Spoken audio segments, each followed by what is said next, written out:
Hello అండి. ఎలా ఉన్నారు అందరూ? బాగున్నారండి? మీరంతా బాగుండాలని మనస్ఫూర్తిగా అయితే నేను దేవుణ్ణి కోరుకుంటున్నాను. ఈరోజైతే నేను చికెన్ కర్రీ చేస్తున్నానండి. బాయిలర్ కాదండి, మామూలు ఫారెన్ అంటారు చూడండి, లేయర్ చికెను. ఇదైతే గట్టిగా ఉంటుంది కదండి. గట్టిగా ఉంటుందని చాలామంది అయితే ఇష్టపడరు, కానీ ఇదైతే వండుకునే పద్ధతిలో వండుకుంటే చాలా టేస్ట్గా ఉంటుందండి. ఇది మొక్క గట్టిగా ఉంటుంది, ఆ గట్టిదనంలోనే టేస్ట్ వస్తుందండి. ఇది బాయిలర్తో పోల్చితే ఆరోగ్యానికి కూడా చికెన్ అనేసరికి ఎవరి పద్ధతిలో వాళ్ళైతే వండుకుంటారండి. నేనైతే ఎలా చేస్తానో మీకు చూపిస్తున్నానండి. ముందుగా అయితే ఉల్లిపాయ పచ్చిమిరకాయలను అయితే నేను నూనెలో వేయించుకుంటున్నాను, అందరూ వండే మాదిరిగానే. అవి వేగిపోయిన తర్వాత దోరగా చికెన్ కూడా వేసేసుకుంటున్నానండి. ఈ మాంసం గట్టిగా ఉంటుందని ఇష్టపడరు కానండి, ఇది కొంచెం అల్లం వెల్లుల్లిపాయ పేస్టు మసాలా అవి కొంచెం ఎక్కువ పాలలో వేసుకుని వండుకుంటే టేస్ట్ రుచిగానే ఉంటుందండి. అలాగే మనకి మంచిది కూడానండి. బ్రాయిలర్ చికెన్ అయితే కొంచెం మనకి త్వరగా వచ్చేస్తున్నాయి, 30 రోజుల్లోనే కోళ్ళు తయారైపోతున్నాయండి. కానీ ఈ లేయర్ చికెన్ అయితే కొంచెం లేట్గా వస్తుంది, అందుకని ఇది కొంచెం మనకు మంచిదని అయితే నేను అనుకుంటున్నానండి. ఈ చికెన్ కూడా నేను ఉల్లిపాయల్లోనూ కలిపేసుకుంటున్నాను. నీరు వచ్చేంత వరకు కూడా మనం దీన్ని ఇలాగా మగ్గనిచ్చుకుని మూత పెట్టేసుకుంటే చాలా వరకు ఇందులోనే కుక్ అయిపోద్దండి ఇది మాంసం.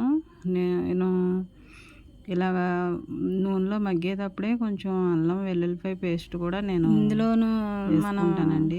అప్పటికప్పుడు చేసుకునే అల్లం వెల్లుల్లిపాయ పేస్ట్ అప్పటికప్పుడు అయితే నేను పట్టుకుంటానండి. ముందుగా అయితే నేను ఫ్రిడ్జ్లో అవి స్టోర్ చేసుకోనండి. ఎప్పుడు చికెన్ వండుకున్నా నేను అప్పుడే మసాలాలు అల్లం వెల్లుల్లి పేస్ట్ కూడా పట్టుకుంటాను. ఈ నీరైతే వచ్చేసిందండి. ఇప్పుడు నేనైతే కొంచెం అల్లం వెల్లుల్లి పేస్ట్ కూడా వేసుకుంటానండి. ఇదిగోండి ఇలా దంచుకుంటున్నాను ఇందులో, ఈ కుందులో వేసుకొని. ఇదైతే నేను కొంచెం లేట్ అయిందండి దంచుకుంటాం. ముందే వేసేసుకున్నా ఏం పర్వాలేదండి, చికెన్ వేసిన వెంటనే కూడా వేసేసుకోవచ్చు. అల్లం వేసుకుంటాం వల్ల గట్టిదనం, మనకి ముక్క గట్టిదనం లేకుండా మెత్తబడుద్దండి. అందుకనే మటన్లోనైనా దేనిలోనైనా ముందు అల్లం అనేది ఇలా వేసుకుంటే మనకి ముక్క మెత్తగా కుక్ అవుతుందండి. అందుకని ఇలా వేసుకుంటారు అల్లం వెల్లుల్లి పేస్టు. మనకి స్మెల్ కూడా బాగుంటుంది. ఇలా అల్లం వెల్లుల్లి పేస్ట్ వేసిన తర్వాత మొత్తం అంతా కలిసేలాగా అయితే గరిటెతో తిప్పుకొని మూత పెట్టేసుకోవాలండి. ఇక మిగిలిన ఈ అల్లం వెల్లుల్లి పేస్ట్ అయితే నేను లాస్ట్లో మసాలాలు వేసేటప్పుడు అయితే వేస్తానండి. ఇదిగోండి నీరంతా దగ్గర పడిపోయింది. ఇది ముక్క కూడా మనకి చాలా ఉడికిపోయినట్టు అనిపిస్తుందండి. అందుకని అయితే నేను ఉప్పు కారం కూడా ఇప్పుడు వేసేసుకుంటానండి. వేసేసుకొని దాన్ని ఒకసారి అయితే తిప్పేసుకోనండి. కొంచెం నీళ్ళు కూడా మనకి సరిపడా ఎంత కావాలంటే అంత క్వాంటిటీలో మనం నీళ్ళు కూడా ఈ చికెన్ అయితే కొంచెం గట్టిగా ఉంటుంది కాబట్టి కొంచెం వాటర్ అనేది ఇంకా కొంచెం ఎక్కువే పోసుకున్నా ఏం కాదండి, ముక్క ఇంకా కొంచెం మెత్తగా ఉడుకుద్ది. ఇలా మొత్తం ఉప్పు కారం కలిసేలాగా మొత్తం తిప్పేసుకున్న తర్వాత నీళ్ళు అయితే పోసుకోవాలండి. నీళ్ళు కూడా పోసేసుకుంటున్నానండి నేనైతే. ఇక మొత్తం దగ్గర పడిపోయింది కాబట్టి మనకు నూనెలో చికెన్ అనేది ఎంత వేగితే అంత టేస్ట్ వస్తుందండి కూర. కాబట్టి నేను నూనెలో అయితే ఎక్కువసేపు మగ్గనిస్తానండి చికెన్ని, అలాగే మటన్ అయినా సరే. ఇక నీళ్ళు పోసిన తర్వాత మూత అయితే పెట్టేశానండి. మసాలాలు చూసుకుంటాను. మసాలాలు కూడా నేను అప్పటికప్పుడే పట్టుకుంటానండి, ముందే పెట్టుకోనని చెప్పాను కదండి. అప్పటికప్పుడైతే స్మెల్ బాగుంటుంది, అలాగే టేస్ట్ కూడా మనకి బాగుంటుంది. అందుకని అయితే నేను అప్పటికప్పుడే చేసుకుంటానండి. లేట్ అయినా సరే నేను అప్పటికప్పుడే చేసుకుంటాను, ముందే చేసుకుని అయితే పెట్టుకోనండి. మసాలా కూడా పట్టేసుకున్నానండి, దీన్ని పక్కన అయితే పెట్టుకున్నాను. ఈ చికెన్లోకి అయితే కొంచెం మసాలా ఎక్కువగానే వేసుకోవాలి, అల్లం వెల్లుల్లి పేస్ట్ కూడా ఎక్కువే వేసుకోవాలండి. ఈ మసాలాతో పాటు మిగిలిన అల్లం వెల్లుల్లిపాయ పేస్ట్ కూడా వేసేసుకుంటాను.